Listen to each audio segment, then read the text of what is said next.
We'll pick Rama as an example because Rama is a big icon in India. See, he is born as a king and he's coronated as a king, but because of some crazy situations, he's forced to go and live in the jungle with his new bride, a young woman he marries. She's a princess. She's made to live in the palace, but now with this young woman, he goes and lives in the jungle. So today in some stupid movie, they may show you scenes of how she's floating around in the jungle. No, you go and live in the jungle.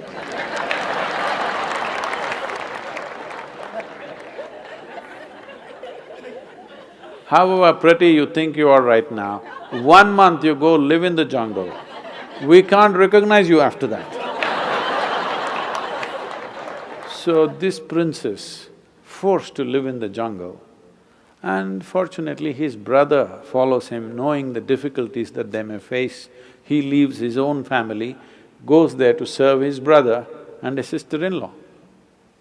I was touring Andhra Pradesh just 10, 15 days ago. I'm in a small town. One 14-year-old schoolgirl stands up and says, "Sadhguru, how is it possible that Sita gets kidnapped and taken to Sri Lanka and Rama walks all the way from Ayodhya to Sri Lanka? How is it possible? Is it true?"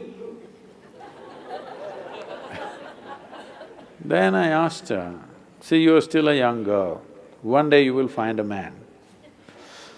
When you find a man, would you like to find a man that if you get lost somewhere, he will walk all the way? Or he thinks it's not practical?"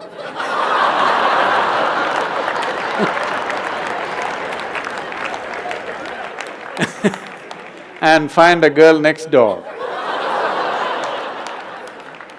What would you like? Even the 14-year-old girl knows she wants a man who'll walk all the way. So, then he went there, collected some Tamil people, built an army.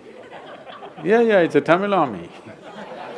Then fought a battle, went to Sri Lanka, burned down the entire city, brought back his wife with great difficulty. In the process, he lost many people who were dear to him, but he brought back his wife. But political pressure became so much, he had to put her through kind of a fire test, whatever, of the day. Then he made her his queen and started ruling the nation. Again, some political situations forced him. She was pregnant.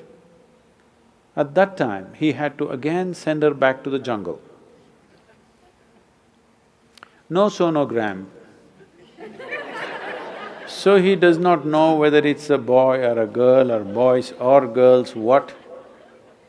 She goes into the forest and delivers 2 boys, twins.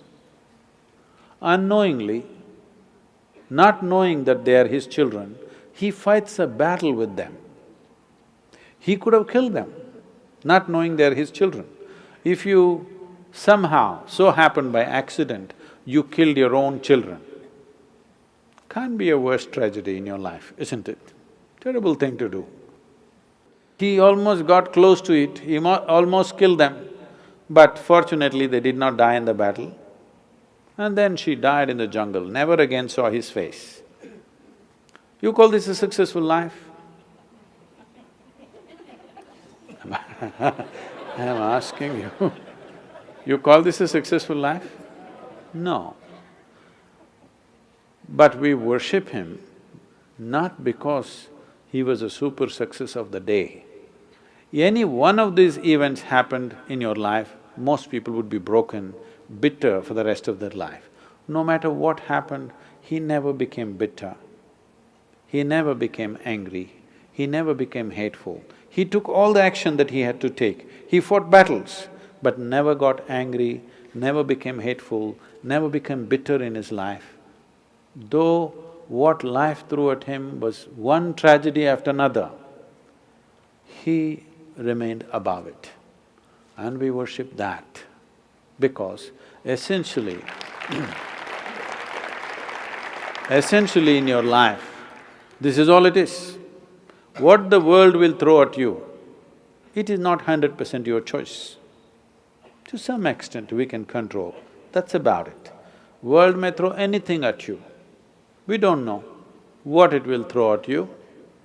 It may throw disease at you, it may throw death at you, it may throw bullets at you, it may throw shame at you, it may throw all kinds of things. But what you make out of it is 100% yours. Now, this one thing, if you take charge, no matter what world throws at you, you will turn it into your well-being.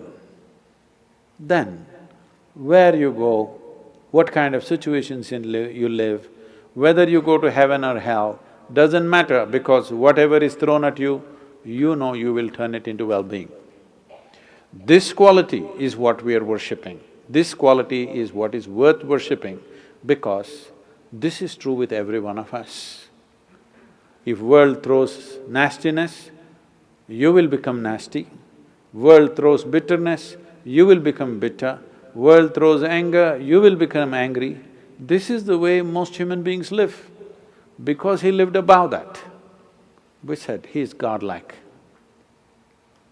But what happened in their life, the physical events of their life, if you look at it, it's one big tragedy.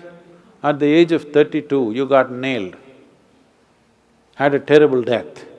You call that a successful life? No. But we bow down to him because it seems, we don't know, but we believe, or people have believed always, that even when he was nailed, he said, they know not what they're doing, forgive them. For that we bow down to him, not because he got nailed. Because getting nailed is not a successful life, isn't it? But even if you nail him, he did not lose his quality. For that we bow down. So that's all that matters to us, whether they existed or not. That they are an inspiration for you, whether everything that's said about them is true or not. Even this is not your problem. You're not a historian, all right? You just need some icon to move towards a better way of existing for yourself, that's all. What does it matter? Krishna did not exist, Jesus did not exist, what does it matter to you? 2000 years ago, whether a man lived or did not live, or it's just a figment of somebody's imagination, what does it matter? It is the quality that matters, isn't it? We recognize these qualities as great qualities, in some way trying to emulate them to whatever extent one can. That's what we're looking at.